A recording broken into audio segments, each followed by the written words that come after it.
देखा बिरहा अपने ढंग का ई कैसन बिरहा बा। गरीबी और मानवता, गरीबी और मानवता मनुष्य के अंदर क्या होनी चाहिए यह बिरहा सिद्ध करेगा। 4 लाइन होगा तो जरा।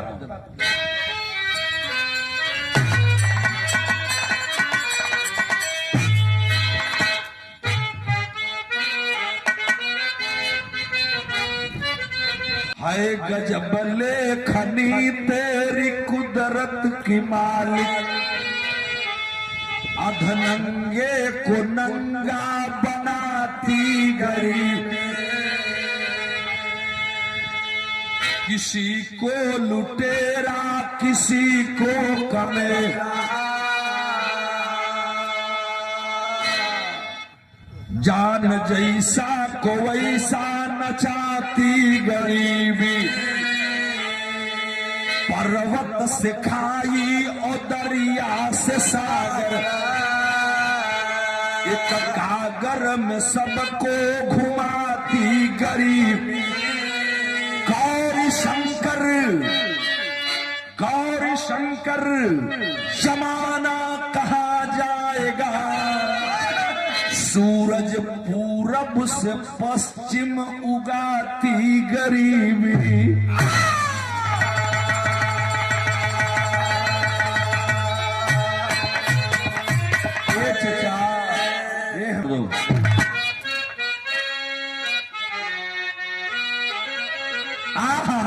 वही गजल है कि दिल में एक लहर, दिल में एक लहर सी उठी है अभी, दिल में एक लहर सी उठी है अभी, दिल में एक लहर जाने कैसी हवा चली है अभी, जाने कैसी हवा चली है अभी, दिल में एक लहर सी उठी है अभी।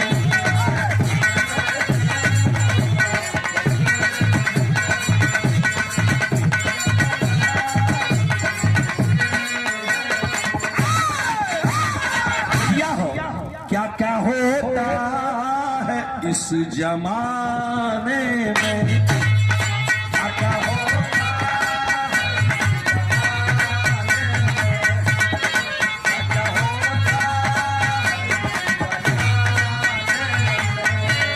लिख दे कापी कलम तराने में, लिख दे कापी कलम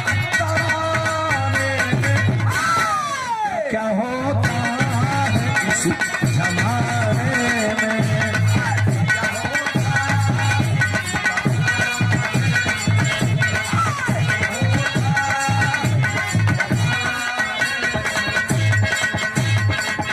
यहीं से कहानी की शुरुआत हो गई सर की संगत में।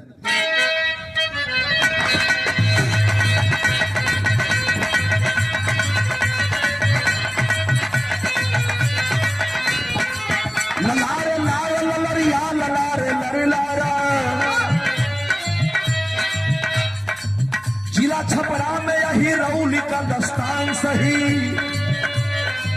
जिला छपरा में यही रौली का दस्तान सही, सिमन सीता पति पत्नी थे चौहान सही।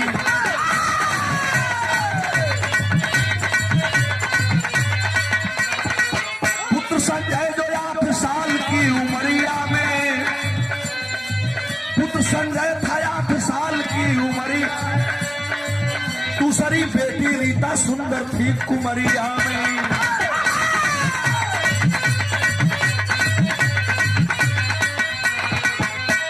शिवमुनि चौहान छपरा रेलवे स्टेशन से उत्तर अहिरौली गांव, शिवमुनि चौहान की पत्नी का नाम रहल सीता।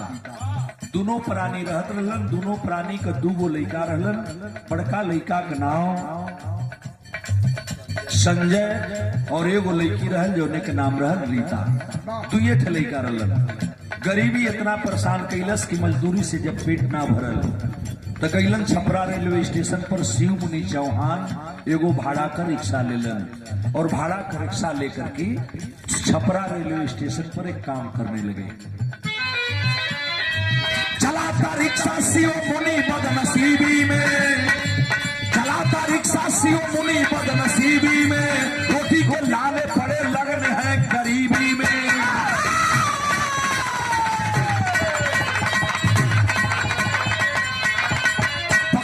टीवी शिव मुनि बदहाल हुआ, पकड़ ली टीवी शिव मुनि बदहाल हुआ, सवारी मिलती नहीं पैसे बिन कंगाल हुआ।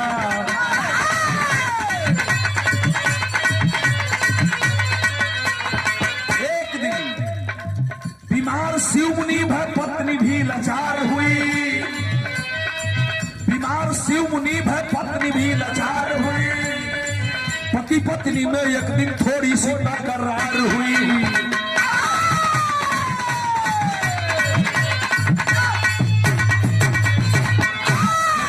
मारल शिव मुनि चौहान एगो भाड़ा का रिक्शा रेलवे पंचो छपरा रेलवे स्टेशन पर चलावे लगलन। कहियो सवारी मिले कहियो ना मिले, वही तरह लौट के घरे चल जा। लेकिन जब लौट के घरे जाए जहिया पैसवा ना मिलल रहल, वही दिनवा दिलवा में बेचैनी होए। डहरिया में जब जात रहलन तो रस्तवा में 2-3 गो भाटा पड़त रहे। वही भटवा पर जा करके गम भुलावे खातिर कचिया पिए शुरू कर दिलन। घरे से आइले आवे कहियो कहियो लौट के साथी संगतिया मिले तो 10 रुपया रमेश दे, 10 रुपया सुरेश दे, 10 रुपया हरकेश दे, राम मोहन दे, कुल मिला के 2-4 गो शीशी मंगा के बैठ के पिए शुरू कर दिलन। अब दारू का आदत धरा गई। एक तो गरीब आदमी और दारू जब पीने लगा तो धीरे धीरे रिक्शा चलाना मेहनत का काम, वो पांव वाला रिक्शा परेशान होने लगा शिव मुनि। एक दिन गईलन रति का सुतलन, उठी ना खेजा खासत बाड़न, खासत खातर उनके मुहवा से एक हुलुक का खून आ गई। सीता कहलन कि ये सैया हम तो के रोज मना करेला, दारू ना पिए चाहिए, है काम ना करे चाहिए तो तू है करेला। तो हर दशा ये बात हमें फगुआ का त्योहार बा, होली का त्योहार बा, परसों तनिको तोहके खियाल बा, घर में फूटी कौड़ी नहीं खे, 1 किलो राशन नहीं खे, 2 दिन चूल्ही में आगी ना बराइल है, कुछ खैले नहीं खस लैका। उठ के शिव मुनि बैठ गेलन, कहलन कि है सीता, ए सीता तू का डांटैलू हो, फगुआ परसों बा तो हमारे को बात सुना। दोनों पति पत्नी में बात होके लागल। का कहलन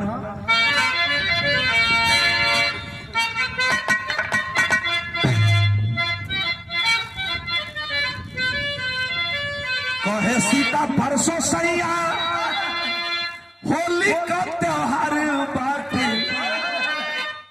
3 दिन से मिलल नहीं खे घर में भोजन। माई बाबू बतियावत रहला, अब तौले का भाई तौले संजय कहला हमके कपड़ा ले आई द पापा, रीतावा कहले पीछू कारी और संजैया उठ गए। रीतवा बगलिया में सुतर रहा, लड़किया माई बाबू को बतिया उधर उठ के बैठ गए। पापा परसों फगुआ है, हमके रंग पिचकारी ले आई बना, वो 5 साल का लड़की तुलतुला है बोलत पे। संजैया कलश के पापा एक के कपड़ा बा रंग से खराब हो जाये तो पहिर के स्कूले हम का जाए, हमरो के एगो पैंट शर्ट ले ले तो एगो से फगुआ खेलती आ एगो पहिर के स्कूले जाती। शिव मुनि कहलन के लइकन के चुप रहा। उस शिव मुनि खांसते खांसत बोलत बड़ा आ का कहलन हरिंदर कहे शिव मुनि बिहाने, कहे शिव मुनि बिहाने, अरे टीसने पर जाइब हम, आ रुपया कमाइब कुल ही ले आइब सामाना। संजय के कपड़ा पिचकारी रंग रीताओ के, अरे खेली हंसा होली बानी हुआ पकाना। अरे पगला परसों न फगुआ है, बेने जाए ढेर ख रुपया कमाई, तो के कपड़ा भी ले आई, पिचकारी रंग ले आई, अब पुआ पकवान जो फगुआ के बनला सबका घरे वो हमरो घरे बनी, हम ढेर खले। लेकिन के डांट के सुता दे सवेर हो गए। आज जब सवेर हो गई रिक्शा उठा के शिव मुनि चला है, आज रुपया कमाना है बेने फगुआ बा, लेकिन को कुल व्यवस्था कऽ के लेके घरे चलब।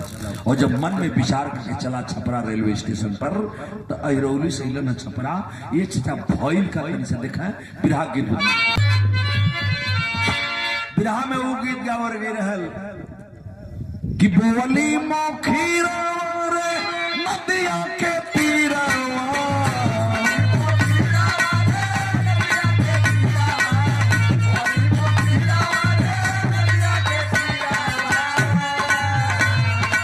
लेके सवेरे रिक्शा चलवाई बाजारिया,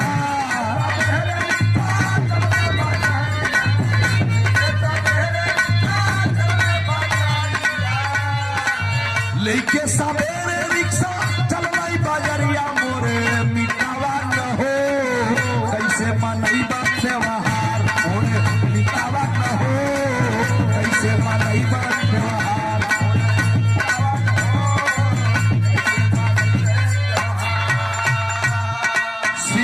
चौहान रिक्शा लेकर के छपरा रेलवे स्टेशन पर आता है मेरे बाबूजी, और संजोग देखिए किसी मुनि चौहान सवारी का इंतजार करने लगे। इंतजार करते ही रह गए। सवेरे से 8 बजल, 10 बजल, 12 बजल, 2 बजल, 4 बजल, शाम को 6 बज गई। देखल कि शिव मुनि की आज न एने से कोनो गाड़ी आयल बे, न एने से कोनो गाड़ी आयल, बात का बे। दूसरा रिक्शा वाला से पूछल भैया ये मर्दवा तो नहीं कोनो गड़िए नहीं खेवत, का मतलब बा सवेरे से कोनो सवारी ना मिली सर। 3-4 गो रिक्शा वाला खड़ा भेल, कहला कि नहीं जानत रे पगला, आज रेलवे का लोग हड़ताल कैले बा, जगह जगह चक्का जाम बा। उधर बनारस में इलाहाबाद चक्का जाम बा, इधर मुजफ्फरपुर से आगे चल जाओ रजौरी जाम बा, हर जगह जाम बा। रेलवे जहाँ जहाँ तहाँ ठप बाड़ी, लइका कुल चक्का जाम कैले बानो सो, ट्रेन ना आ पाई, न ट्रेन आई न सवारी मिली, चल चले के घरे। सगरी रिक्शा वाला तो सोचल उनके घरे जाए, सोचे लागल कि धीरे धीरे दिन बीतल सामने आइल रामा,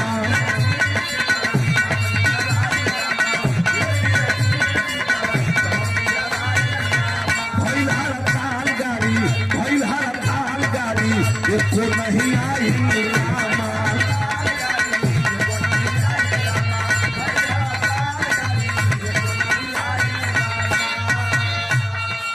शाम हो गई, देखो गाड़ी ना आई। शिव मुनि चौहान बड़ा बेचैन हो गई, मन के अंदर हलचल मच गई। भैली कमाई नहीं छल से आधारिया,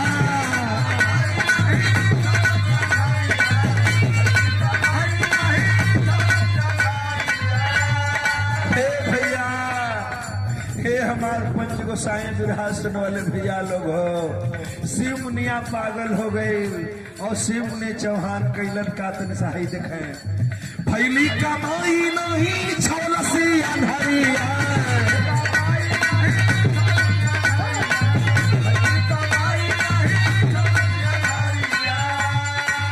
भैली कमाई छल से अंधरिया, मोरे मिटावा न हो कैसे का पहरा पाई बाजार, मिटावा न हो कैसे का पहरा पाई बाजार।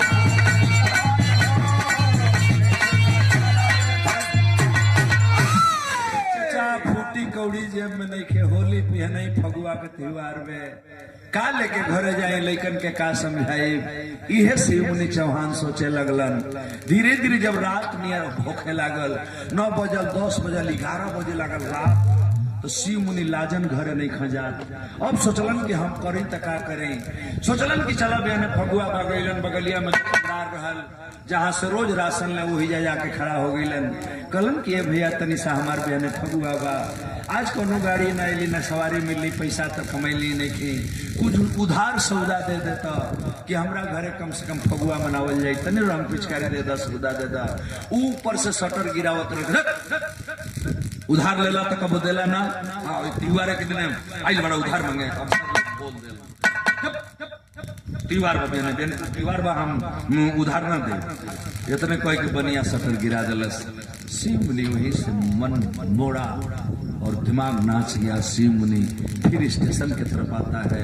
रिक्शा वाला लाइन में अपन रिक्शा खड़ा कर दिलन। रात के 11:30 बजल शिव मुनि रिक्शा की तरफ जहाँ सगरी रिक्शा खड़ा हुआ गईला वो रिक्शा पर बैठला हो जा सुत गई ना। अब यहाँ का बात हुआ छोड़ दी। 11:30 बजे रहल रात। घरवा दोनों लड़कवा जो होत कि मम्मी पापा ना आइला। कले बेटी बेन फगुआ न ह तोर बाबूजी सोचले हुआ कि तनी सा ढेर कमा ले आज तक कमाए खातिर कोनो सवारी छोड़े गई लेट हो गई बा। अबे होते हुए यहाँ कुल सामान ले आता है। माई हमके रंग पिचकारी ले हैं ना बलिका पूछत बा कपड़ा हाँ कुल लेके आई हम तनको घबराए के नहीं के। माई अपनी मड़ई में सीता चौहान समझावत बे। रात होखे लगले चचा। जब रात होखे लगल तो बिरहा कर लाइन दे दो बेटा गीत बदल गई। हमारे सम्मानित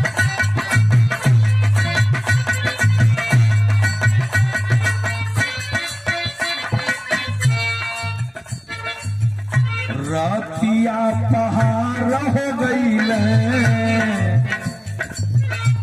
रतिया पहाड़ हो गईले। जो भी नुसार हो गईले।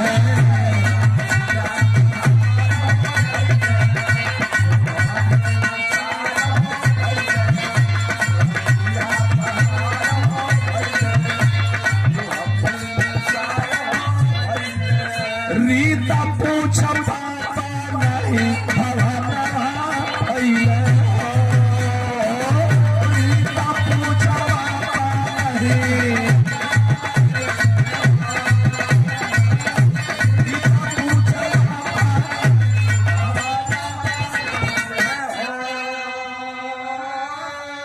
सीतवा झंखत गए चाचा कि घर में तरकारी नहीं थे।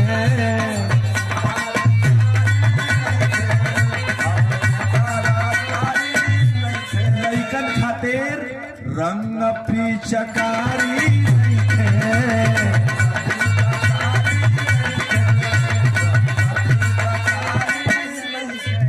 सीता झंखया गले नहीं सजना आइले। सीता झंखया गले नहीं।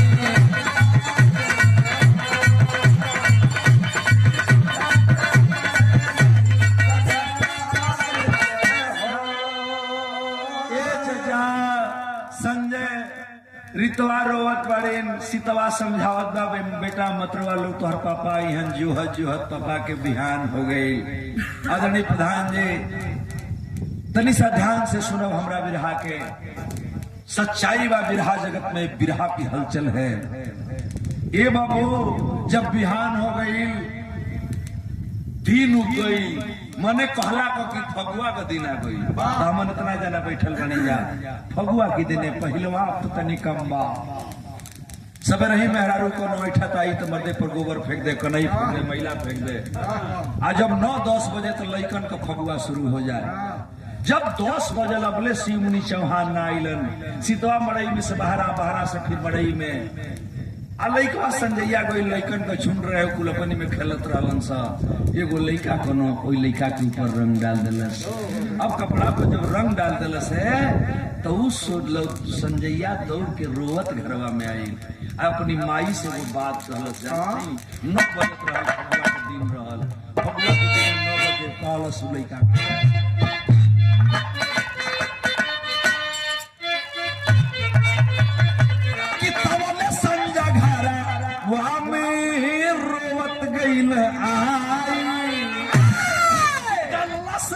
सुनुआ हमहू डाल जाई माई।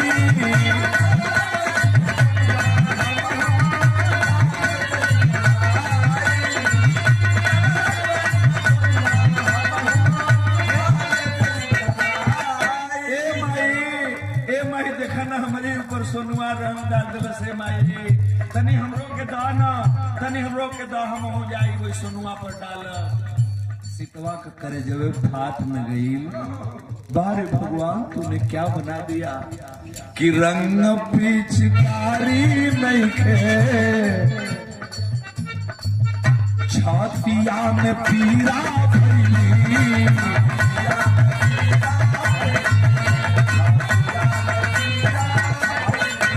गोदिया कहीरा धैली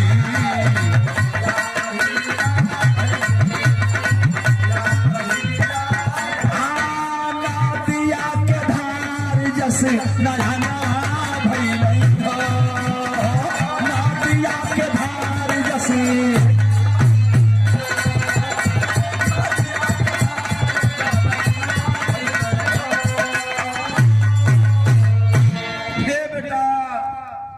बेटा तोहर पापा अबे रंग पिचकारी लेके आवत हुआ तू हो जाई हा अजे तोहरे पर डलले बा ना ओकरा पर तू डाल दिया हमको क्या अबे रंग का व्यवस्था करत नहीं लेकिन यहाँ दू पुड़िया रंग खरीदे के भी पैसा नहीं खे सितवा समझा के तो अपनी लड़का के रोकत बे लड़कवा सोचत बा कि कुल हमारी पर डालत ना सो हम ना डालो हमो के दे दू पुड़िया करेजा फाट गई चाचा आज करेजा फाट गई सीता चौहान रोती है और रोवत रोवत 12 बजल 2 बजल आज 12-2 बजल भाई हमारा समाज के लोग सभी सम्मानित साथी बैठे हैं फगुआ रंग पर चढ़ल सभा पर तो जेकर जवन व्यवस्था रहल केहू कचिया केहू पकिया केहू अंग्रेजी केहू मुर्गा केहू बकरा मन जे जवन व्यवस्था में मस्त हो गई अब सब लोग फगुआ के दिन तनी जब रंग बना लेहलन तो खोजे लगल शिवमुनिया कहाँ बा अब शिवमुनि लोग तो नहीं खाओ तो खोज खोज लोग चल जाए आऊ मड़ई में से सीतवा घर में से निकलत नहीं खे अब आवेला हरे रस्तवे की ओर ताकत रहल ए चचा 2 बजल अब हम न पता बात ले धीरे धीरे 4 बज गई 6 बज गई कहला का मतलब फगुआ का दिन बीत गए खत्म समाप्त हो गया रात हो गई अब तो पत्नी घबरा न गई सैया अलन ना पूरा दिन ना अलन अब रात हो गई रात में अपने स्वामी के जो हत्ते पूरा रात लइकन के समझा के सेहू तरह सुतौलस चूल्ही में आगी ना बराइल पड़ोस वाले जौन भी पुआ पकवान बनौलन दयादी में से 2 मांग के अपने लइका लइकी के खिया के रितवा पानी पिया के सुता देलस रितवा सुत गई संजैया सुत गई चचा अब दूसरा दिन सवेर हो गई फगुआ के बिहान हो गई अब वही आज भी जो हत आज जब आज जो है लागल फिर 10 बजल 12 बजल 2 बजल सांझ हो गई मने फगुआ का बिहानो भइले शिवमुनि चौहान का पता ना लागल जब दूसर की रात बितावत में सीतवा जब 2 रात बिता देलस त लइका जब बेचैन हो गइलन पापा ना आइलन माई के तू बहाना करत हो ऐसा तो ना करत रहलन अब सीतवा का भी दिल टूट गई चचा आ सीतवा अपने स्वामी के खोजे खातिर एगो हाथ में रितवा के पकड़लस एगो हाथ में संजैया के आ छपरा की तरफ चल दिलस पैदले जात में लोगन से पूछत बे तनी पता करो कि इनिया कहीं लौकत नहीं कहो भटवा पर पी के ढाल तो नहीं खाने लोग कोई बता दे लेकिन केहू जब कुछ ना बतौलस रेलवे स्टेशन पर पहुंच गई रेलवे स्टेशन पर गई तो पहला काम हो कैलस कि जहाँ रिक्शा वाले खड़ा रहलन ओहरे एगो बुझलस संजैया की जो बाबू जो वो रिक्शा वाले चाचा से पूछिया कि हमार पापा कहाँ हुवन वो गई लड़का कलस की चाचा हमार पापा कहाँ हुवन कल कौन तोर पापा कहला कि शिवमुनि तो शिवमुनि के लड़का हो गए हाँ हम शिवमुनि के लड़का हैं वो हमार माई खड़ी बा माई हमार पूछत है हेलो तोर माई है का बात है कहो भैया सरकार एक सवाल बोल करे भाई शिवमुनिया कहाँ अरे कल को शिवमुनिया के तुम कलियो न देखली परसोइयो न देखली हाँ तोले दूसर का आईना रिक्शा वाला कहना कि फगुआ के दिनवा तो रहा कहाँ घर का घरे नहीं गई अब तो उल्टा हुआ पूछत बा लड़का कहला कि नहीं घरे न गई कलेजा टूट गया और सीता चौहान अब तो पागल हो गई पूरा रिक्शा वाला ये चचा जितना गली खूचा रहल लोग पता करत हुआ कुछ केहू से पता ना चलल लेकिन जौने दुकनिया पर शिवमुनि गई रहला रसनवा खातिर ऊ दुकानदारवा बतौलस कि हम शिवमुनिया के देखली हम 11:30 बजे राती कायरू हम दुकान बंद कर तो त्योहार के दिन रहल उधार कुछ सामान मांगत रहल ना देहली लेकिन जैसा से चल गई फिर कहाँ गई ये हम नहीं जाना ये बात के आप लोग यही छोड़ गई अब सीता और पागल हो गई आई रेलवे स्टेशन पर बच्चा रोवत हुआ भूख भी लगी प्यास भी लगी तो रेलवे स्टेशन पर सोचा ले कि कैसे लेकर के खियाई तो रेलवे स्टेशन बा के वो जुठरी पतरी लेके कहीं कुछ पूरी सब्जी बेचात बा खाद बना वही जगह खड़ी होकर मांगा शुरू कैलस और वही दिन में आदत बिगड़त जात बा और गरीबी की मारा हालात किस हालात में लाई है बिरहा गीत बदल गई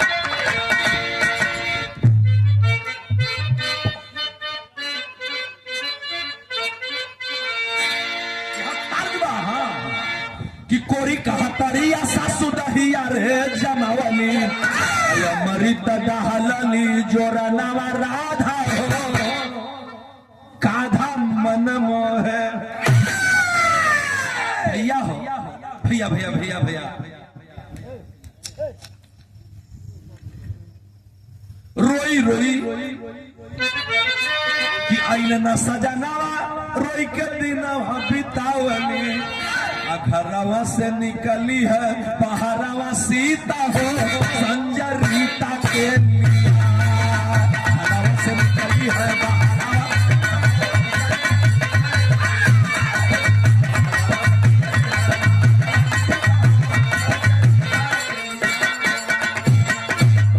बिहाना भैला छोड़ा ली भवनवा कहाँ वहे रही लाइन का पापा मोर सजनवा कहाँ वहे रही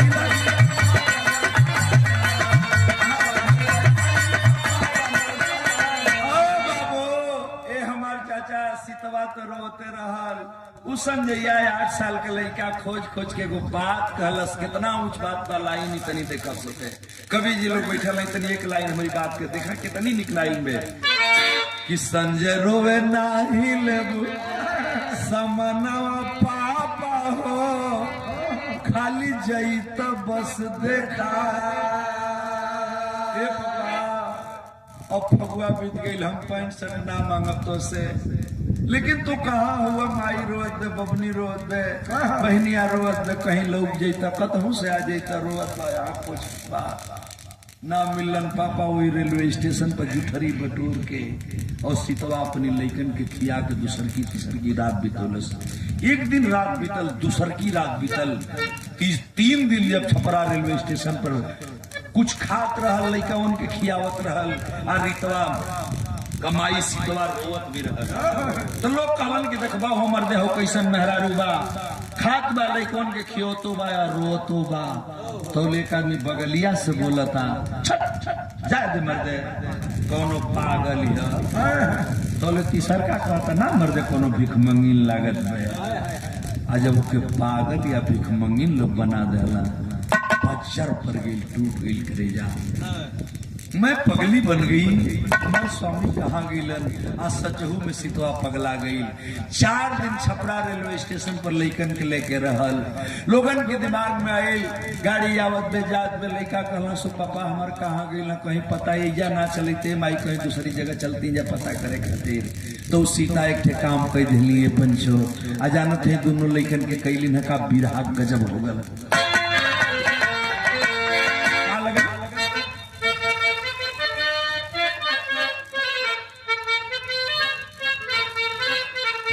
रोई रोई खोजा सीता अरे रोई रोई खोजा सीता मिला ना सजनावा कहारी गई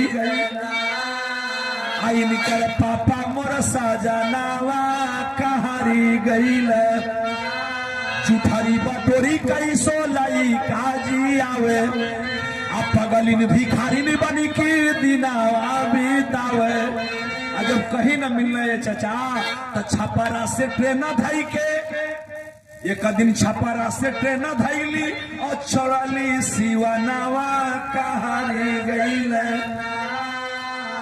पागल खोजे ले माया नावा कहानी गई स्वामी को खोजती हुई सीता अपने दोनों बच्चों को लेकर के छपरा से एक ट्रेन पकड़ती है और उस ट्रेन से छपरा से सिवान आई सिवान से भटनी अब भटनी से गोरखपुर देवरिया देवरिया होते गोरखपुर के रास्ते जब आती है 2 दिन गोरखपुर में उतर गई प्लेटफार्म पर और प्लेटफार्म पर उतर करके स्वामी का पता करती है अहूजा स्वामी नहीं खन जब एहूजा नहीं खन तो अब सोचे लगल अब का करी लड़का फिर जिद कर दिलस हो और तीसरका दिन ओहूजा से फिर ट्रेन पकड़ लेलस और वो ट्रेन जब पकड़लस तो सीधे सीधे गोंडा से बस्ती और सॉरी बस्ती होते गोंडा और गोंडा से लखनऊ चलल जब ट्रेन लखनऊ के तरफ चलल तो रात को 10 बजे रहले आ 10 बजे का टाइम रहले एगो जबरदस्त घटना होते रात को 10 बजे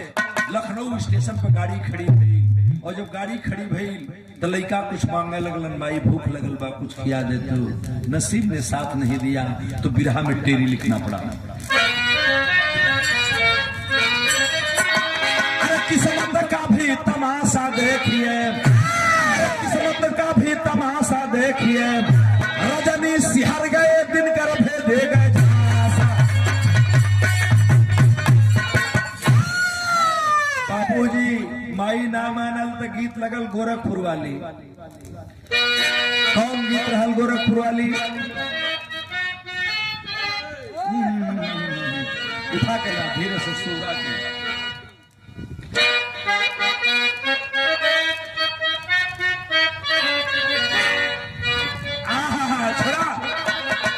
संकेत हो गई बेटा कि बचवन के लेके चाली दिया ली मतारी आयर चाला, ली मतारी आयर चाला, ली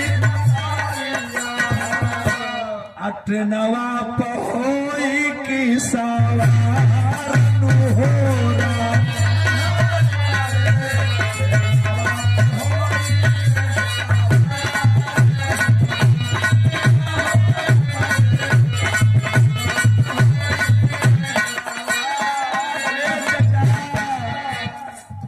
ट्रेनवा रुकल बेला खनाऊ के किसानी आयर लखना, ऊ किसानी आयर लखना, ऊ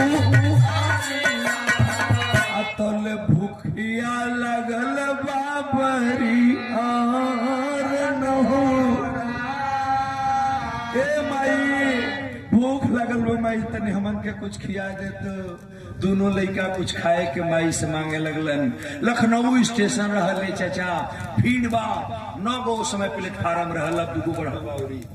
9 गो प्लेटफार्म एक तरफ रहल, गाड़ी रुकल में सीतवा उतरल, कलश रुको बेटा हम इंतजाम कर रहे कि अभी आती हूँ। नीचे गई, लोग खाए पिए वाले लोग से जो रहे खाना पिए खात बा, तो टैची खोल के खात बा। अब वही जा टुकु टुकु सीतवा खड़ी बे, 2 गो रोटी हमरो के बाबू दे देता तो हमार बचवा भी खा लेता, आतनी छुदा जुड़ा जाई।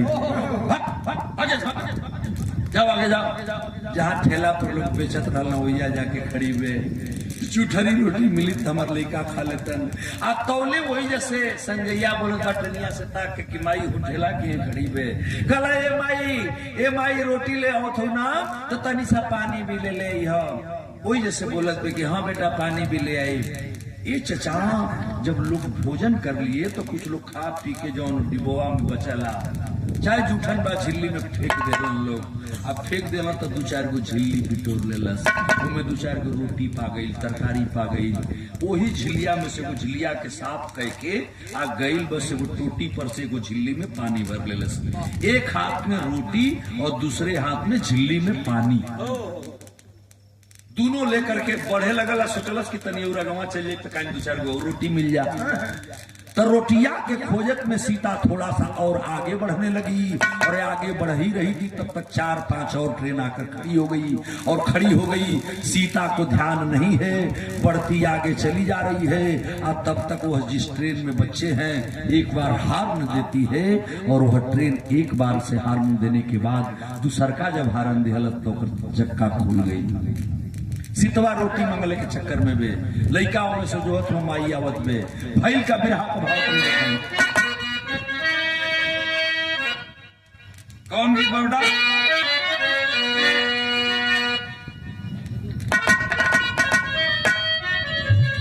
रोटी के चक्कर में सीता बढ़ल है। स्थिति ही भैल, ट्रेन जब आगे बढ़ गई, सीता समझ नहीं पाई कि ट्रेन मेरी जा रही है कि कोई दूसरी ट्रेन जा रही है।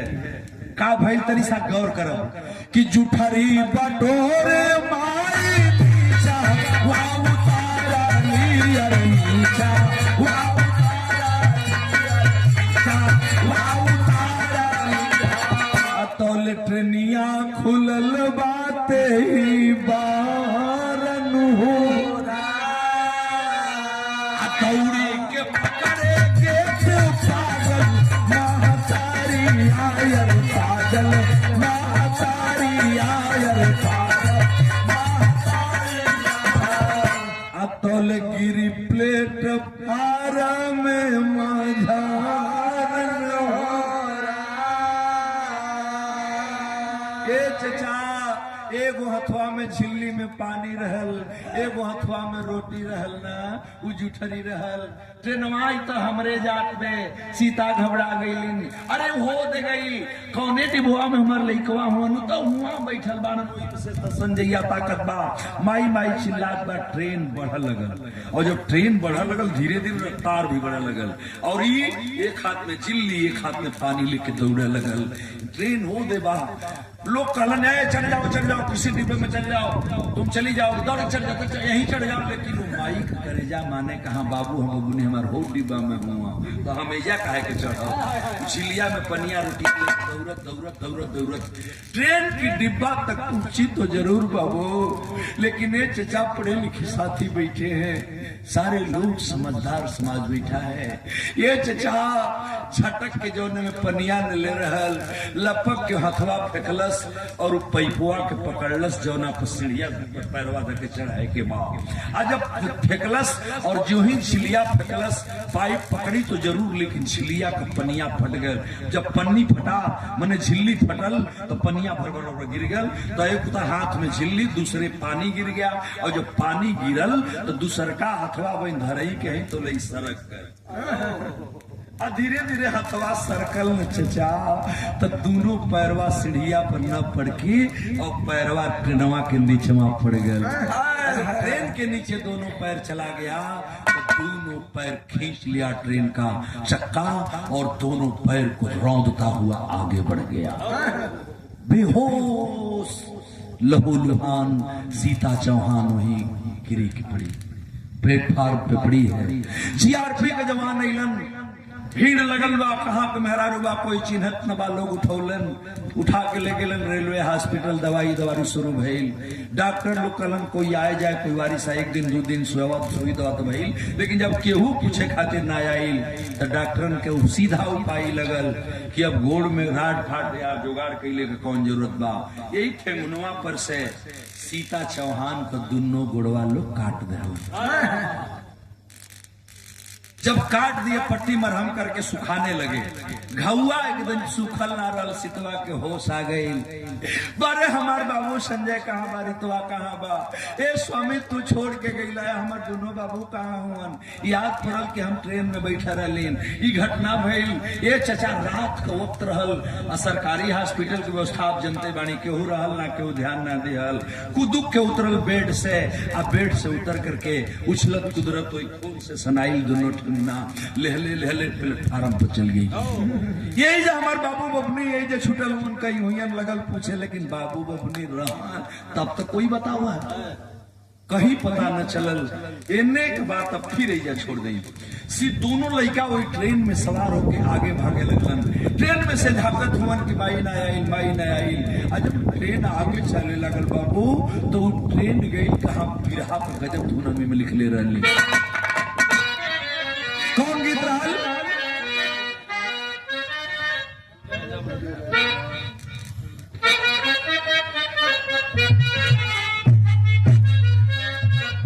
ट्रेन गई कहाँ कि तूने जब रचा भगवान, तूने जब रचा भगवान, खिलौना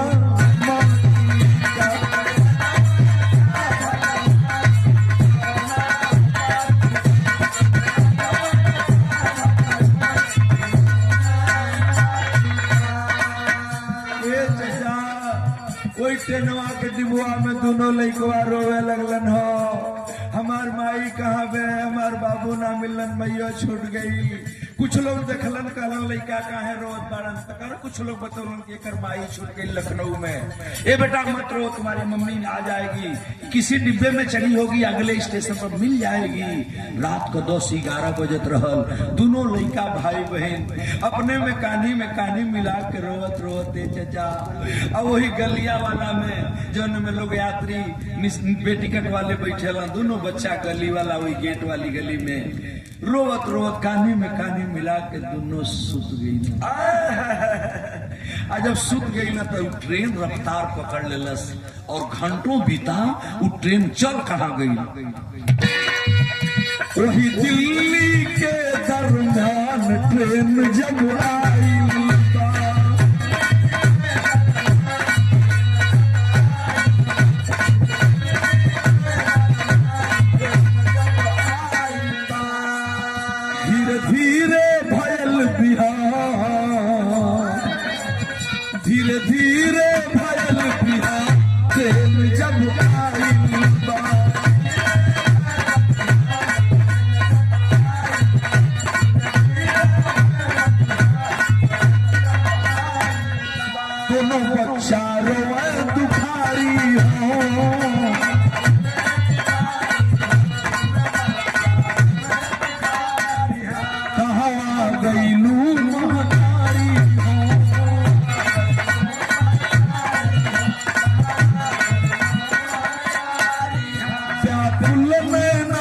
परेशान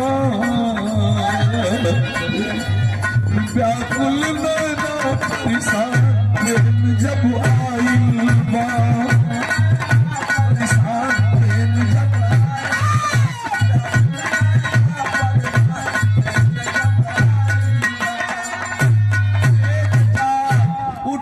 दिल्ली जाके जब रुकल नई दिल्ली रेलवे स्टेशन पर ना तो सगरी यात्री अटैची कटैची लेके उतरे लगलन।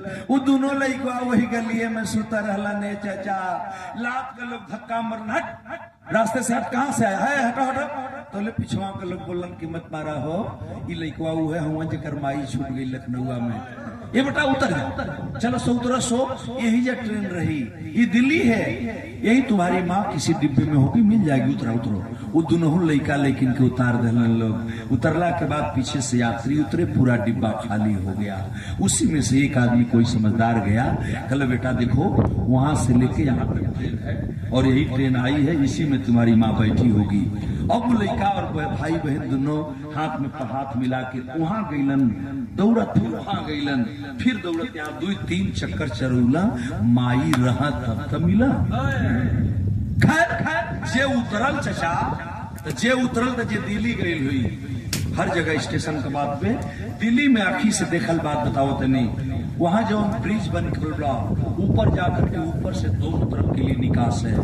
पूरब में जब आप निकलेंगे, पूरब में जब आप निकलब तो अजमेरी गेट पा, और पश्चिम में जब आप निकलेंगे तो पहाड़गंज नई दिल्ली का रेलवे स्टेशन है। दोनों तरफ निकास है, पूरब में अजमेरी गेट है और पश्चिम में नई दिल्ली का मेन गेट रेलवे स्टेशन का पहाड़गंज। लइकवा कालस बहनिया से ले जाके एगो मेजे पर बैठा दलस, अकले बबनी सब जे उतरल है ना ये ऊपरे गइल बा, तनी सा तू यही जब बैठा, हम मजात है ऊपरा माई गइल बे, लगत बा माइयो यही भिड़िया में गइल बा, हम अबे खोज के लेके आवा तनी। बहनिया के वो प्लेटफार्म वाला जो ब्रेंचवा होला वही पर बैठा दलस, आ गइल ऊपर खोजत खातिर। आ जब खोजे गइल त लिखल गइल बिरहा में कि बहनी के बिठा के भाई हो, चढ़ाओ बर ब्रिज पर आई हो,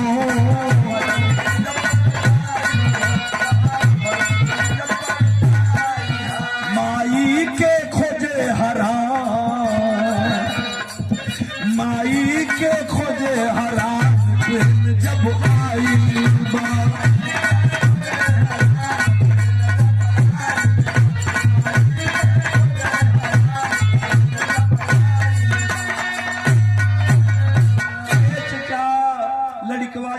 गइल हो तो जब ब्रिजवा पर चल गइल हो जा दुनो और के रास्ता बा, माई एने गइलिन कि एने गइलिन, उ घबरा गइल। आ जब घबरा गइल तो दिमाग न चल, 2 चक्कर जब लगा लेलस तब दिमाग बुद्धि काम नहीं के करत। यही में एक और का रास्ता पकड़ल से चचा, आप पश्चिम वाला रास्ता पकड़ के नई दिल्ली का जो मेन गेट का स्टेशन है, तनी सा कोझा में इधर तिरछा में बा, वही स्टेशन पे बाहर निकल गया, ऊपरे ऊपरे ऊपरे ऊपर चल के बाहर निकल गई, भीड़ में उतर गया नीचे। नई दिल्ली का मेन गेट है, लोगों की भीड़ है, अब वो चक्कर में अवाक है और माँ को खोज रहा है। निया बहनिया सोचे लगल कि हमार भैया गईलन अइलन ना, इतना देर हो गई अबले ना आइलन, भैया का हो गई, लगत बा माई मिलल कि ना मिलल, भैया ऊपरा गईलन ना बर्दाश्त भइल। सीतवा लड़की 5 साल के उम्र रहल, भीड़ में उठल, उठ के वही ऊपर ब्रिज पर चढ़ गई। आ जब ऊपरा गई तो फिर ओके समझ में आयल कि भैया एनी गईलन। ये चचा वारे भगवान तुम्हार लिखनी भी गजब है। वो लड़कियां पूरब का रास्ता पकड़ लेलस और अजमेरी गेट की तरफ बाहर निकल गई।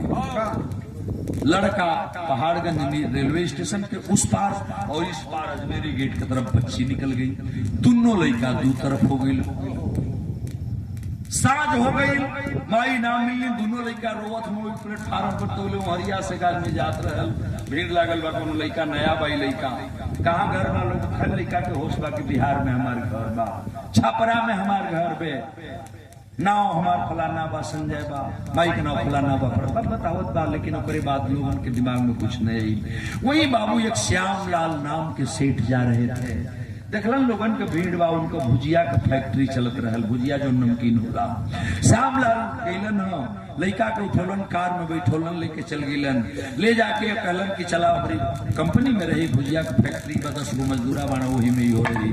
कोनो अनाथ लड़का बा, पालक पोषक सयान हो जाई, एक कहीं शादी ब्याह कर परिवार बस जाई, ले चला के बैठा के लेके चल गए। मानवता जगी और लड़कों को लेकर श्यामलाल सेठ चले गए। लड़का तो चल गई फैक्ट्री पर, अपनी माई के खैले पेले के जब तनी सुविधा मिलल, धीरे धीरे माई बाबू को भुला गई। ये चचा जो अजमेरी गेट की तरफ बहरवा लेके आ गई रहल न, बजर पर गई हो बाबू। सोचा लगल आज रात बीतत बा, रात भगल रोवत बा कि अब का होई, अब का होई, कहाँ जाई। वही सामने की ही एक बहुत बड़ी बिल्डिंग और एक बहुत बड़ा व्यापारी किस्म का आदमी,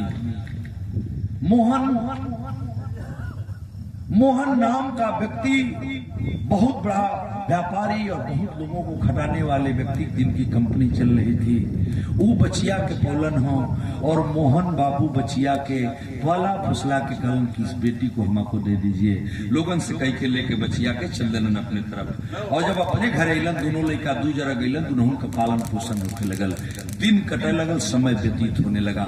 अब एजा का बात एजा की, हम आपको दिमाग ले आवत नहीं कहा, उधर लखनऊ में ऊ टंगरी कटाए के कोई प्लेटफार्म पर एगो लकड़ी के गुटका बनौले रहल मतरिया, वही से रोज कुदुक के लोगन के लगे जाके जूठन लोग फेंका, वही के बटोर के खा, अपने लेके उनके खोजा। पता करत करत धीरे धीरे 1 महीना ना 6 महीना बीत गई। अब लखनऊ के घर बना ले, सोई प्लेटफार्म पर सुता है, वहीं खाए, वही नहाए, वही कबूकर व्यवस्था हो गई। 6 महीना के बाद एक दिन के बाद होकर आदत बा, अक्सर भिखारी के आप देख ले हुई, जो प्लेटफार्म पर भिखारी होते हैं मेरे बाबू, वो कम से कम अगर प्लेटफार्म पर भीख मांगते मांगते जी नहीं मानता है तो कबो कबो ट्रेनवा की डिब्बा में चढ़ जाना और घूम घूम के मंगिया। इहो कुद कर एगो ट्रेन में चढ़ गई, और ट्रेन में चढ़ गई कि भिक्षा मांगी, 2 रुपया दे दो बाबू, 2 पैसा दे दा, हमारी बाबू के बता दा। रोवत बे भीख मांगत बे भिखमंगिन मांगत मांगत वो ट्रेन की डिब्बा में बैठ के भिखमंगिन बन के सीता आगे बढ़ने लगी। और जब आगे बढ़ने लगी तो ट्रेन भी चल दी, और वही ट्रेनवा में डिब्बा में भिखिया मांगत तो बढ़े लगल। वो ट्रेन जब आगे बढ़े लगल तो बाबूजी कुछ ही दूर जाने के बाद उसी ट्रेन के डिब्बे में बहुत सुंदर गीत उसको सुनाई देती है, और कोई गीत गाता हुआ भिखारी भीख मांगता आ रहा था। निगाह पड़ल, कोनो गीत गावत बा, और वही गीत गाता हुआ भिखारी आ रहा था। कौन सी गीत रही मेरे बेटा?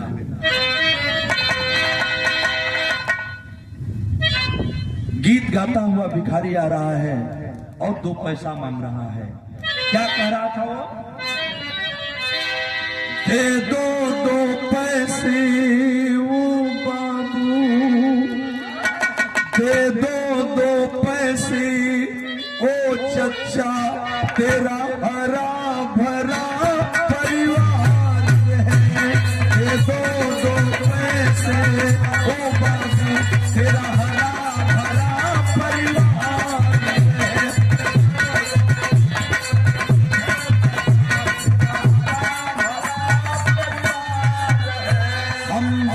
किस्मत के मारों को, हम बद किस्मत के मारे हैं, तेरा भरा पूरा संसार है।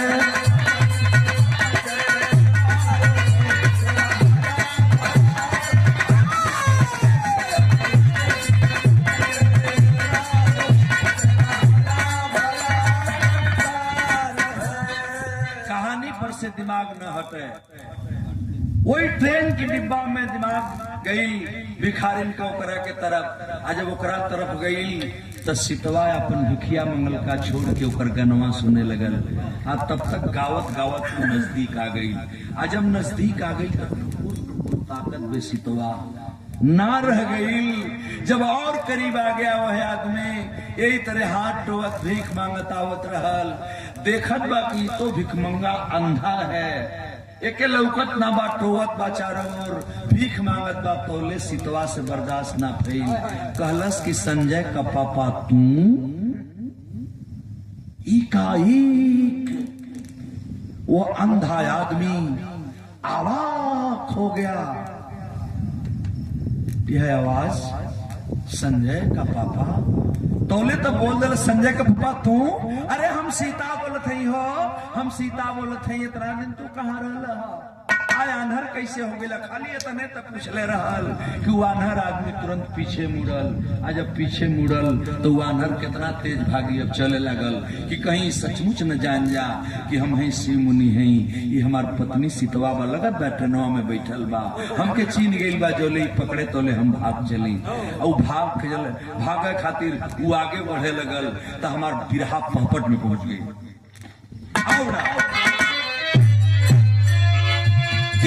वाले खैला को दवाई बुढ़िया माई लंगड़ी हो के रहल दिन बिताई बुढ़िया रोई रोई भिखिया मांग एक दिन वही ट्रेन में चढ़ली जाई हो, आ ट्रेनिया में भिखिया मांगत जब अंधेरा गयल भेटाई तो संजय का पापा कह के अरे चिल्लाई बुढ़िया चाचा आवाज सुनत अंधेरा गईल घबराई बुढ़िया माई।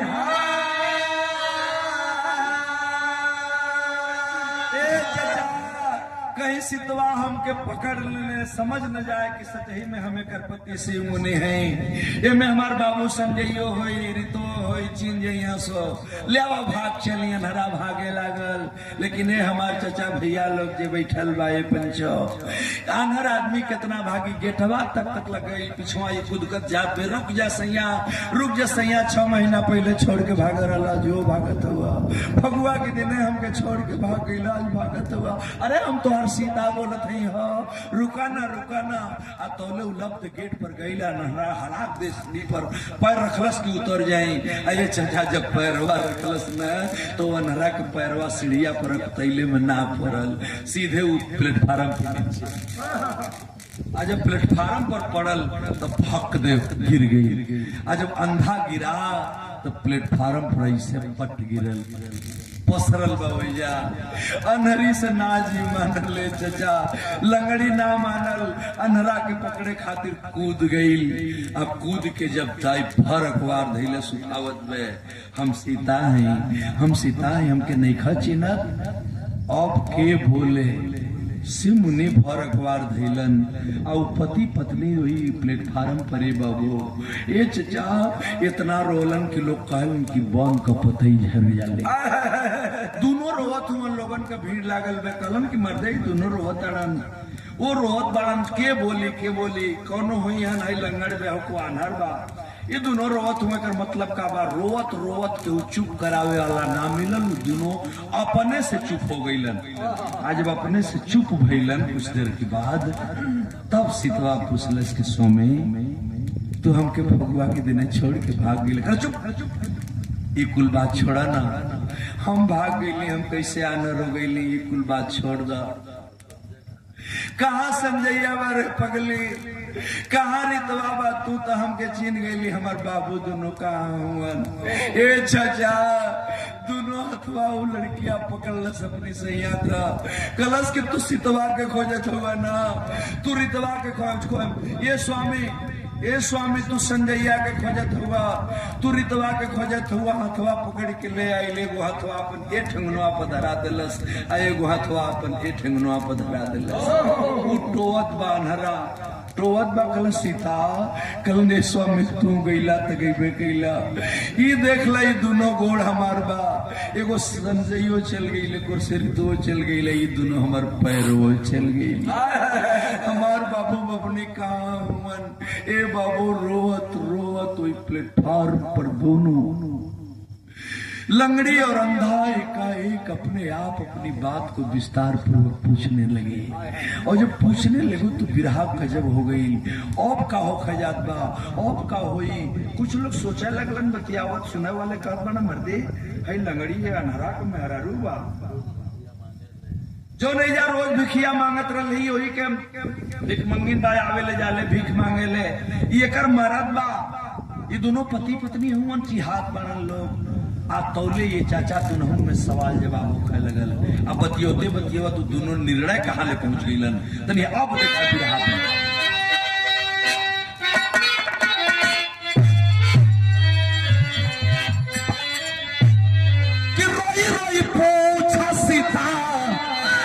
अरे स्वामी से हवलिया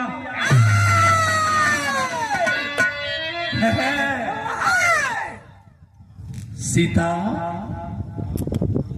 बतावा ना हम तो मिल गई हमारे बाबू बबनी कहाँ कहाँ कहाँ हुआ। जब पूछे लगलन तब बाबूजी पत्नी भी रो रही है फिर बताने के चक्कर में। और शिव मुनि पूछ रहा है सवाल कर रहा है क्या कि रोई रोई पूछा सीता से अरे बाबू शिव मुनि हवलिया कि कहाँ बेटी रीता कहाँ संजय बहामा।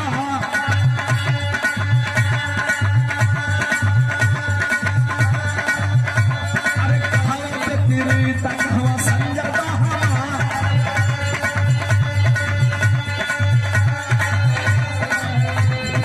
स्वामी अब हमान मिल गई बड़ी जाना तो हमान दोनों जना मिल के दोनों लेकिन के खोज ले जाई मत घबरा। लेकिन तू आन्हर कैसे हो गई तब बताओ बा शिव मुनि कि मिलल एक ठे काम दोनों अखिया गवाली। आन्हर जे के जानत बात ऐसा ना सा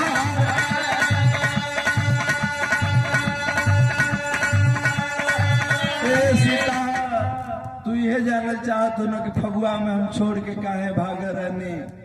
तो जब हम एक बुढ़िया रंग लैकन के ना दे सकत बने तो हम कौन मुंह लेके घरे जैती। ये सोच के हम अली बनारस में एगो काम खोजत रही तो हमके दुकानी पर लोग लगौलन कपड़ा वाली कि गहकी बोलाई हम गहकी बोलावे के काम करत रही। लेकिन उस सेठ इतना क्रूर रहल कि तनख्वाह भी मौका ना से ना दे। रतिया भर बैठ के हम रोई लइका खातिर तोहरी खातिर रे पगली रोवत रोवत हम आन्हर हो गईली। दवाई करे के जब पैसा ना मिलल सेठ भगा दिहलस कि आन्हर आदमी अब का करिए के लोग के नहीं खे तो हमके सूती तरीकाट ना चिन्हा हमके भगा दिहलस। अब हम प्लेटफार्म पर रही तो कैसे जियब। आज हम भाग के लखनऊ की तरफ आवत रही की तरह से भेंट हो गई। कहाँ बाबू बाबा बुनी बा तनी बता दे। हम बतौलस के जब स्वामी दोनों बच्चे नहीं है अब हम लोग खोज लेंगे। पति पत्नी अपने में विचार करने लगे। कैसो कैसो दोनों पति पत्नी गईलन हम कहीं ले जाके उलंगड़ी अपनी स्वामी के नहौलस धोलस तनी सा चेहरा और साफ कर लेस फिर कहीं से जुठी मथरी मांग के खियोलस पियोलस। और बाबूजी एक दिन 2 दिन 4 दिन उस स्टेशन पर दोनों रहे बेचैन हो गए। एक दिन सीता से पूछलन शिव मुनि की कहो सीता तू जो ट्रेनिया में जरा बैठा रहलू ट्रेनिया कहाँ जात रहे। तब बतावत बे कि ट्रेनिया दिल्ली जात रहे। तब पूछलस कि का तू दिल्ली ना कब हो गईलू। कहल कि कैसे दिल्ली जाई कहाँ खोजी हम दिल्ली देख ले बानी। तो कहल चल अब हम का दोनों जना चले के। अब दोनों पति पत्नी दोनों बच्चों को खोजने के लिए दिल्ली चल रही है। और जब दिल्ली चल रही है बाबूजी तो बिरहा में भाव देना पड़ा कि लंगड़ी ले अंधरा के खोजई बचवना के चाचा खोजत आइला दिल्ली के मझार।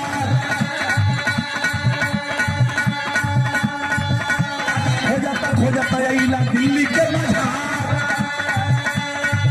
अरे धीरे धीरे बीतल 16 साल का समझिया।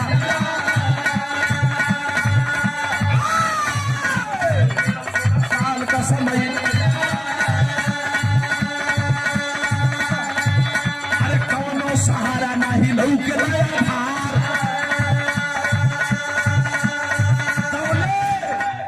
माननीय प्रधान जी कि आइल एक ठे बरात रहल सेठ के दुआरा। अरे आइल एगो बरात रहल सेठ के दुआरा।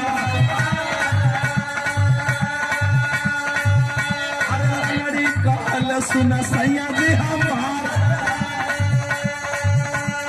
एक पतरी भात हम कह के के खियाइब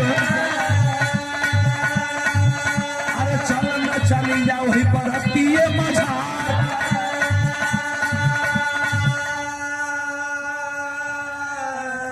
धीरे धीरे दिल्ली रेलवे स्टेशन पर बच्चों का पता करते हुए कबो ये पार कबो वो पार रोज वही भीख मांगे वही बस सुनता पता करा कहीं पता न चलल दुनहुन के उम्र बीते लगल बुढ़ौती आवा लगल आज बुढ़ौती आवा लगल 16 साल बीत गई।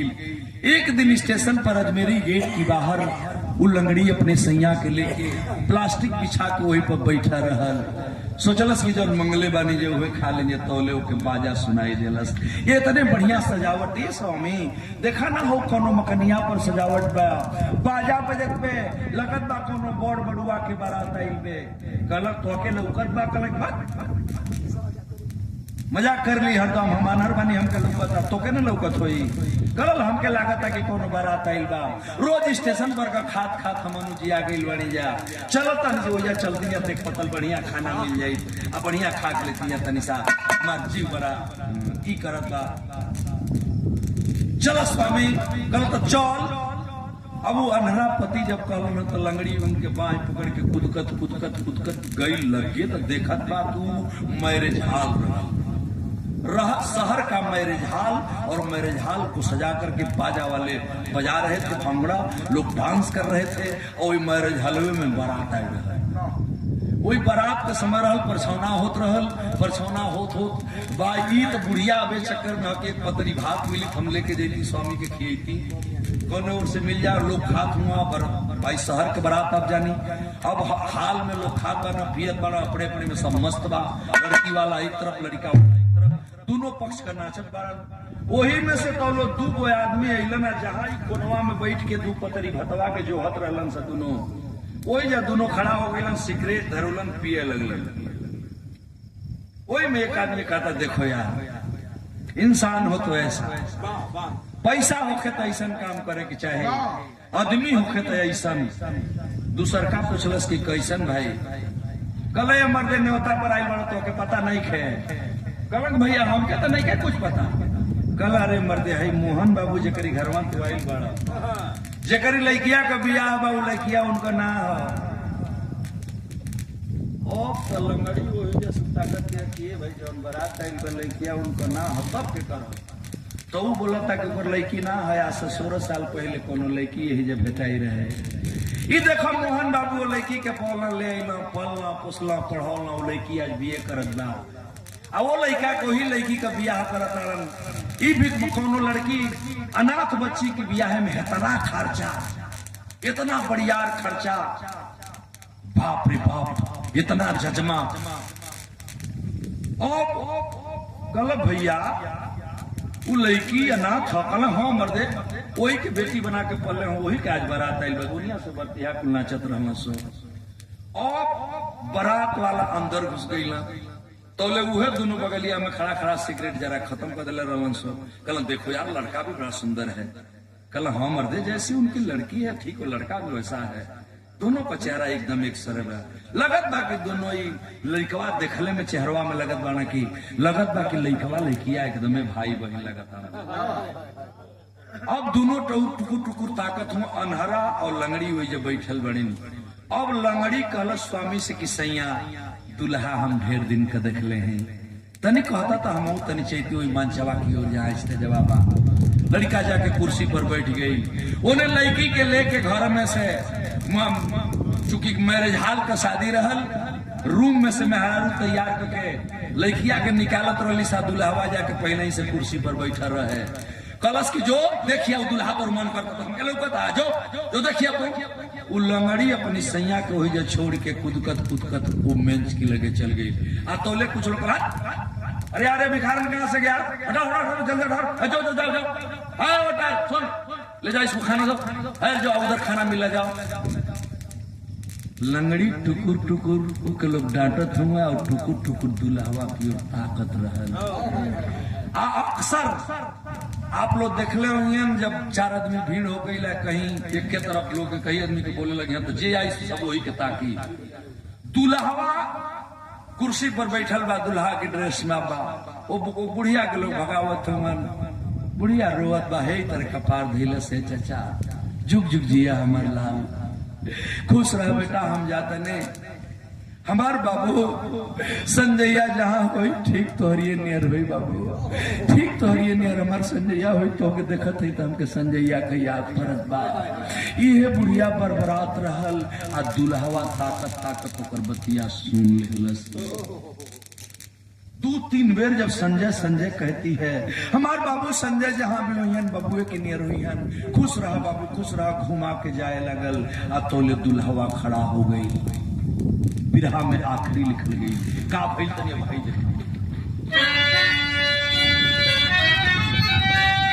कि लंगड़ी कहा रसैया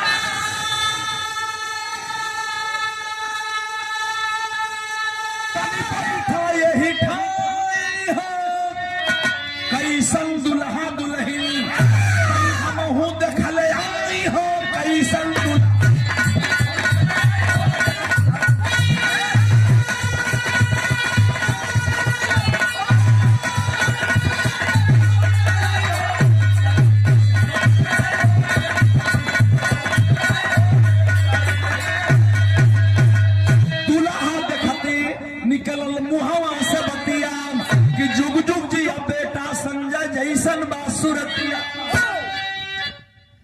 बुढ़िया का बात सुन के संजय सकुचाई हो कैसन दुल्हा दुल्हन तनी हमहू देखल आई हो कैसन।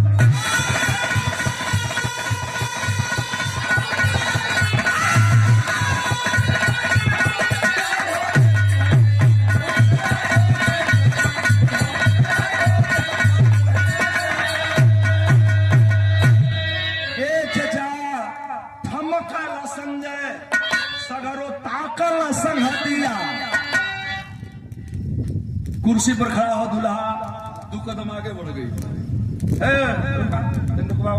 रोकिए सरकार, जरा उस बुढ़िया को रोकिए। लड़का कहा रुकने का बाबू का बात हो गई, गलत जरा सा उसको रोक लीजिए। सीढ़ी से दूल्हा उतर गिलन। लोग कहते बाबू कोनो बात है, प्यास लगल है पानी पीबा या फ्रेश होके जीबा मरमदान होके जीबा कोनो दिक्कत है? कहलक नहीं जरा सा उसको रोकिए ना। आ जब नगीचे गई तो संजैया आंख में आंख मिला लेलस और दुल्हा टुकुर टुकुर ताकत बा कहला कि कौन बेटा तेरा संजय माँ, किस संजय की बात कर रही है? पूछ दिया वो लड़का। आप पूछ दिलस कहला बाबू पूछ लंगड़ी कहत बा कि बाबू हम तारा के ना कली बाबू। ये बाबू जा जा बाबू हमसे गलती हो गई बाबू, हम तो के ना कली हमके देखली तो के तो हमके होश पर गेल तोहरी नियर एगो हमर लइका रहे। आज से 16 साल पहले वो हमसे बिछड़ गई औ के खोजत हम दिल्ली अली बाबू। जा जा हम तारा के कुछ ना कली ना। आ जब यही बात बुढ़िया कल से वो दुल्हा धीरे धीरे बाबू आँख के निहारत निहारत कलस की माई सीता। आज माई सीता का नाम लक सीता, ये नाम कल बेटा तू कल माई माई आयतने कह के भर अखबार धैल दुल्हवा लगल रोआ। लोग लगलन बरतिया ताके भैया का हो गल हो, इनके का हो गल? अब रोवत हुआ वो लंगड़ी के धो के रोवत बा। अब टुकुर टुकुर तो बेग वाला बेग लेकर के समधी बन करके वो श्यामलाल गुप्ता बगल में खड़े हैं। निहारत हुआ हमार बेटा रोवत बा। लोग कहना भैया ई का मतलब एकर का मतलब बा। अब कौले कोई रूमवा में से लड़किया के सजा के दुल्हनिया के लेके औरतिया को लोग कुर्सिया पर ले आके बैठा देली सो।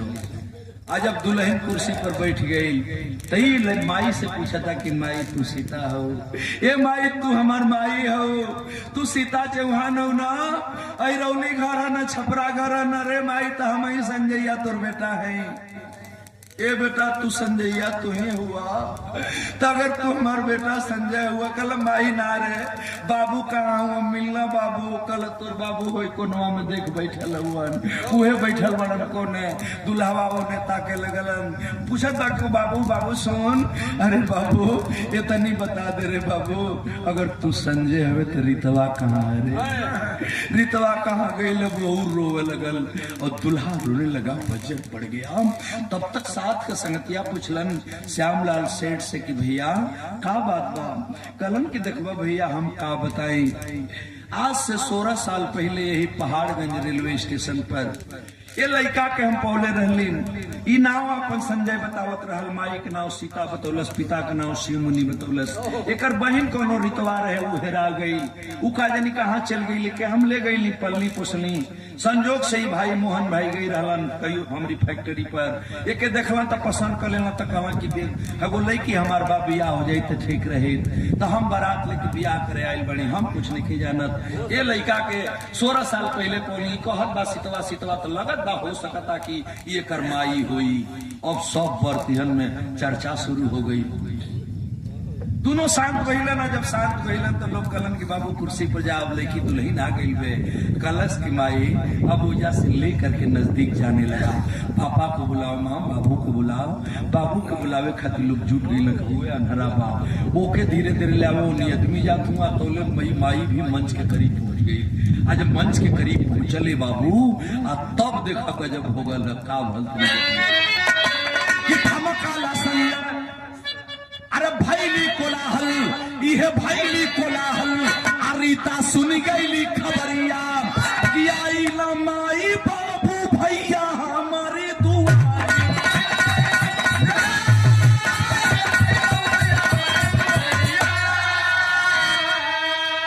अरे बुढ़िया का बात सुन के सभा कठुआई हो, कैसन दुल्हा दुल्हन। दुल्हन तक बात गई, जब दुल्हन तक बात गई रीता, रीता कहाँ है? जब वो दुल्हा रो रहा है, रीतवा कहाँ 16 साल पहले। ए बाबू वही मंचवा पर रीतवा के निहारत में सितवा कलश की बबनी तोहार का नाव है। चेहरा मिलावत बा, बोलत बा, अभी दुल्हन का सुनत बा कि नहीं। तब बाबू भी लोग आइल बड़ा बड़ा, माई भी आइल बे, हमार भैया भी आइल बड़ा। तो लोग हो के अब वही नो लड़की के समझ में नहीं खेआवत। लेकिन जब लड़की का बाप मोहन बाबू आ रहे हैं, क्या बात बा का बात बा, केहू से केहू बोलते नहीं कि सब शांत बा। आखिर का बोली, लोग छुपाए लोग, केहू कुछ बोलता नहीं कि ये भगवानी का अब का हुई, अब का हुई, ई का सब अचंभित बा। तौले रीता रीता शब्द आइल और रितवा जब सुनलस तो रोवे लगल वही कुर्सी पर। आ जब कुर्सी पर रोवे लगल कि हमार भैया भी आयल हुआ, माई भी आयल बा, बाबू भी आयल बा। अब ओके समझ में आयल कि के है। तनी सा देखी तो देखत बा कि जे दुल्हा बाबू है बैठ के रोवत बा, कोनो भिकमंगी औरत बे। वो लड़की से बर्दाश्त ना भइल, उहो जयमाला वाला स्टेज से उतर गई। आ उतर के लगे गई अब कलश की भैया संजय तू रीता, रीतवा तू कल भैया, भैया माई कहाँ है? माई है। कल अरे पगली माई है। वो रीतवा भी माई, रीतवा का माई निकल गई, संजय का माई निकल गई। अब तो और बजर पर लोगन के कि दुल्हा दुल्हन कहत हो कि इन्हन का माई बा। आज से 16 साल पहले अब मोहन से ना रोकाइल, अलन रोवा लगलन, हाथ आंसू झरझर झरझर बहत बा। बेग टंगले हुआ समधी बनल बाड़न, बियाह करे के लड़की के बा तैयारी कैले रहलन। आज जब वो सुनलन तो बतावलन, लोगन लोग पूछे लगलन तो बतौलन कि भैया 16 साल पहले यही अजमेरी गेट पर लड़की के हम पौले रहलीन। आज पाल पोस के कर शादी का दिन रखलीन। आई वो बतावत रहल कि हमारे को भाई रहल, हमार माई फलानी है, बाबू का नाम फलाना, बिहार घर बा। और कुछ ढेर तना बतौलस, लेकिन ई बतौलस के करना और रितवा बे। अब कहत बा कि माई है तो हो सकेला ई माई हुई। आ तौले तो अंधरा के लोग ले आई देहलन। आ जब ले आ देहलन तो एक और ऊ समधी, एक और ई समधी, एक और वर पक्ष को कन्या पक्ष सबको शाम चीटी का पुत नहीं खे बोलत, केहू केहू से बोलत नहीं कि भगवान का जब लीला दुल्हनिया का भाई बा दुल्हा आई सही निकल गई। ये कर माई बा हवा ना कर बाबू बा, ये बात सही हो निकल गई। जब सही निकल गई तो अब का हुई, लोग अब यही फिर अब का हुई, अब का हुई। आज 5 मिनट शांत रहल तो बिरहा में गजब हो गई। एक लड़का आया हुआ, केहू नहीं खे बोलत। एगो लड़का आगे बढ़ल, वो लड़का कौन रहल तुम देखा कि बोला है रमेश, आगे हथवा बढ़ाई। रमेश नाम का, रमेश गुप्ता नाम का एक बेटा था श्यामलाल गुप्ता के घर का, जेकरी घरे पलल है संजैया। उ रमेशवा आइल कलश भैया ए भैया तू भैया हुआ, तुहार माई मिल गई है, तुहार बहन मिल गई, तुहार बाबू मिल गई, लेकिन हमार बाबू तो के पलन पोसला तो उनके का मिलल रे। ऊ पतो ही खाने आने आई रहन, गई अपनी पापा के श्यामलाल गुप्ता के पकलस रमेशवा आ कलश के पापा तू पतो ही आने आई रहा, जेके तू पतो ही बनावे आई रहा, एकर बहन निकल गई, एकर भाई निकल गई। अब का हुई, सब लोग बोलत नहीं कि हमारे को बात मनवा लो। अब का हुई, ये संजय तू हमके छोड़ के चल जाइब, तब संजैया खड़ा हो गई, ना बर्दाश्त भइल। ये लेके उम्र हो गई रहा ना, 8 वर्ष की उम्र मेहराइल है, आज 16 साल की बात मिलल बा, तो 8 16 धीरे धीरे 24 हो गई, 24-25 वर्ष की उम्र बा। खड़ा हो गई, कलम यार मैं रोवा लगलन दोनों भाई, कलश के अरे पगला रो मत, अब एगो काम कर दे। देखिए इसीलिए मैंने इस विरहा का शीर्षक दिया है किस्मत का तमाशा। जानते का भाई लो जा कि बोला है रमेश अपन हथवा बढ़ाई कि बनी के रिश्तेदार कैदा बहिनी से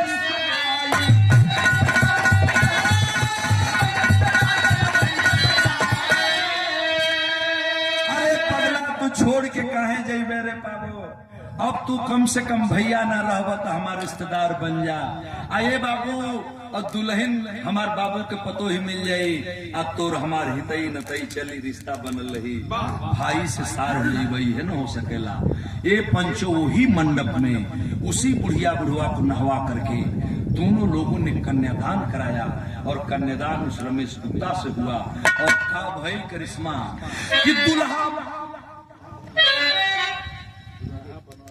अरे दुल्हा बनल रमेश, भैली दुल्हन से विदाई हो कैसन,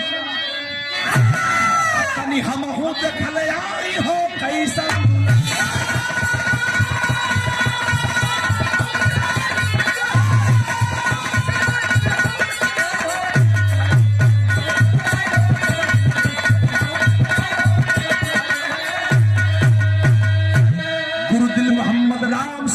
सीओ बदन हरिद्वार, कभी गया लाल जगलू यादव जगधारी स्वर्ग सीधा। अरे किस्मत का भी तमाशा देखिए, आचार्य गौरी शंकर जी पलट